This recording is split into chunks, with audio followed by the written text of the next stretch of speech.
सभी को मेरा नमस्कार। देखिए, मैं आप लोगों से एक बात बताऊं, यहाँ पे तो हम सभी के सभी डीओपीटी आए थे और सारे शिक्षक यहाँ पर आकर के हम शांतिपूर्ण तरीके से अपनी बात रखना चाहते थे डीओपीटी में, लेकिन वहाँ पर हमें हमारी बात नहीं रखने दी गई। और जैसे हम सारे के सारे लोग यहाँ पहुँचे, ठीक है, तो हम सारे के सारे लोग जैसे यहाँ पर पहुंचे हैं, तो उसके बाद में बहुत बुरी तरीके से, मतलब शुरू में तो हम बहुत प्यार से बात रख रहे थे अपनी, लेकिन बहुत बुरी तरीके से दिल्ली पुलिस यहाँ पर आई और आकर के जो है सभी को बसों में भरना शुरू कर दिया। धक्के मारे। हमारे प्रशांत सर जो है एक बहुत जोर का उनको थप्पड़ मारा गाल पे, जिसके चलते उनका गाल जो है वो लाल हो गया। और शायद एक टीचर है जिनका हाथ भी टूटा है यहाँ पे, संजीव सर हैं यहाँ पे, और बाकी सभी शिक्षक हैं, सबको अलग अलग बसों में भरा गया है। ठीक है, कुछ टीचर्स एक बस में हैं जिसमें विक्रमजीत सर भी हैं, बाकी लोग हैं। मैं एक बस में हूँ यहाँ पे, हमारे साथ भी और भी टीचर्स हैं जिन्हें आप देख सकते हैं, साहिल सर भी हैं यहाँ पे, और यहाँ पे एसके झा सर भी हैं, और ये सारे हमारे साथ में स्टूडेंट भी हैं। देखो, मेरा सवाल है ना सरकार से सिर्फ इतना सा है कि यार आप इस बात को समझो। आप या तो ये कह दो कि हम भर्ती नहीं निकालेंगे, ठीक है, तो एक बच्चा होप छोड़ देगा, नहीं करेगा तैयारी हो। लेकिन आप जब ये आश्वासन उसको देते हैं कि देखो हम तुम्हें सरकारी नौकरी देंगे वहाँ पे, तभी तो वो तैयारी करता है, तभी तो हम तैयारी कराते हैं। हमें क्या जरूरत है अपनी कमर तोड़ने की? हमें क्या जरूरत है बच्चे को अपनी कमर तोड़ने की? यार, वो इतनी मेहनत क्यों कर रहा है? क्योंकि उसको वो एक अधिकार मिला है और जिसके तहत वो तैयारी कर रहा है। आज इतना बुरा हो रहा है बच्चों के साथ में। मतलब पहली बात तो एडमिट कार्ड नहीं आ रहा है, बच्चा सेंटर पे पेपर देने जा रहा है तो पेपर रद्द हो जा रहा है, नकलें हो रही हैं, कहीं पर कोई ट्रांसपेरेंसी नहीं है। कोई बात नहीं है, कहीं पर कोई ट्रांसपेरेंसी नहीं है। अब ऐसे कैसे रहेगा आदमी? आप ये बताइए। हमारे ऊपर तुम 100 केस कर लो, फर्क नहीं पड़ता, हम उतना लड़ लेंगे, वकील रख लेंगे, हम परेशान हो जाएंगे। नहीं, बच्चों के साथ में तो अन्याय ना हो ना, कम से कम आप उससे तो आश्वासन दो। एडिक्विटी जैसा घटिया एक वेंडर है, उसको सरकार सपोर्ट कर रही है, किस भी आप पे सपोर्ट कर रही है। रेलवे में आप कैलेंडर दे देते हैं और उसके बाद में आप पेपर तक नहीं कंडक्ट कराते, वहाँ पता तक नहीं चलता क्या है। महीनों तक, सालों तक जो है कोर्ट में केस लड़ा होता है। इस तरीके से हमारा देश आगे बढ़ेगा? शिक्षक है ये सारे के सारे, इनके ऊपर में हाथ उठाया जा रहा है, तो बच्चों के साथ में क्या होता होगा? मैं तो इस बात की कल्पना भी नहीं कर पा रहा हूँ। इस तरीके से हम कभी भी बड़ी अर्थव्यवस्था नहीं बढ़ने वाली, इस तरीके से कभी विकसित नहीं होने वाले। 1.5 घंटे से इस बस में घुमाया जा रहा है, 1.5 घंटे से इस बस में घुमाया जा रहा है और ये तक नहीं बताया जा रहा कि कहाँ लेके जाएंगे, कहाँ पर छोड़ेंगे, क्या होगा।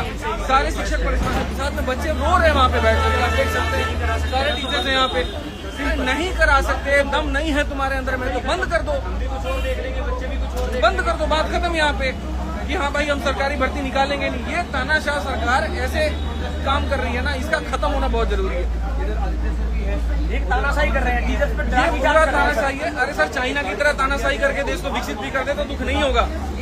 ये तानाशाही करके अपने आप को बड़ा करे और यहाँ पर जो है बच्चों को छोटा करे, तो ये संभव नहीं है। आप इस बात को समझिए। आज मैं सभी देश के युवाओं से एक ही बात कहना चाहता हूँ यहाँ पर कि तुम जागो, तुम्हारा जमीर जागे। जब तुम यहाँ पढ़ते हो पॉलिटी, तो वहाँ पर सिर्फ उसको याद करने के लिए मत पढ़ो, सिलेबस के लिए मत पढ़ो, उसको अपने दिल में उतारो। और सरकार से बस इतनी बात होगा ना कि आप जो कह रहे थे वहाँ पर कि सांसद में जो है बातें चल रही हैं या एक तरीके से अभी सदन है वहाँ पे, तो हम आप लोगों को नहीं एंट्री करा सकते, हम बात नहीं करा सकते। हमने चुन करके उनको भेजा है, कोई सांसद है, कोई एमएलए है, कोई एमपी, हमने उनको चुन करके भेजा है, सिर्फ हमारी बात को रखने के लिए भेजा है। ये पुलिस हमारी सेवा करने के लिए, हमारे हाथ पैर तोड़ने के लिए नहीं है।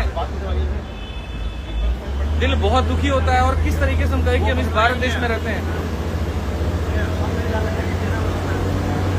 पानी पीने के लिए पानी नहीं दे रहे हैं ये लोग, और टीचर्स के साथ में ऐसा कर रहे हैं, तो आप ये बताओ बच्चों के साथ में क्या होता होगा? दिल से बता रहा हूँ, मुझे बहुत दुखी है। लेकिन ये आंदोलन खत्म नहीं होगा बच्चों। ये जो अन्याय आप लोगों के साथ में हो रहा है, इसका हम लोग मिलकर के सारे शिक्षक लड़ाई लड़ेंगे और अब तो मामला बहुत बढ़ेगा। पूरे देश को बस एक कितना कहना चाह रहा हूँ, यूनाइटेड रहो। हाथ टूट गया सर, संजीव सर का एक हाथ टूट गया, प्रशांत सर के गाल पे बहुत जोर की थप्पड़ मारी है, अमन सर के पैर में लाठी दी गई है, लाठी। एक टीचर है वहाँ पे, उनका पैंट फाड़ दिया गया है। और सर ठीक है, हमारे साथ कुछ भी कर लें, बट हमारा मुद्दा क्या था? जो बच्चों के साथ में अन्याय हो रहा है उसको खत्म किया जाए। सर सिंपल सी एक रिक्वेस्ट है, एग्जाम फेयर का इतनी तो डिमांड है, और नहीं कर सकते तो दूसरा ऑप्शन कितना प्यारा ऑप्शन है, बंद कर दो, बंद कर दो, बंद कर दो, बंद एक नोटिस डाल दो, आज से संस्थान बंद होता है, सरकारी नौकरियां खत्म होती है, बच्चा भी अपना कुछ और देखेगा, हम भी कुछ और देखेंगे, काम ही खत्म। जो ये अरेस्ट करने वाले लोग हैं, उनको ये समझ में नहीं आता है कि इनको भी पढ़ा करके हमने डिपार्टमेंट में भेजा। टीचर पढ़ाना छोड़ देना सर, देश बंद हो जाएगा। अब हमने चलो मांगे भी हमारी आज से सारी खत्म हुई, तुम नोटिस डाल दो, आज से ये जितने संस्थान हैं सरकारी नौकरियों को एग्जाम कराने वाले बंद कर दो। चुपचाप अभी हम घर चले जाएंगे, आप नोटिस डाल दो कि हमारी तरफ से हमसे बस की नहीं, हमारे सीधा बोल दो कि हमारे बस की नहीं है एग्जाम कराना, बंद कर दो, बात ही खत्म हो जाए। जाएगा जो बिल्कुल बेसिक चीजें हमारी वो बेसिक चीजें जो हमारे मतलब हमारे राइट्स हैं एक तरीके से। जब सेंटर हमसे भरवाए जाते ना 3 सेंटर पूछे जाते ना कि हम हमें वो अपने प्रेफरेंस दिया हमें वहाँ भेज दो।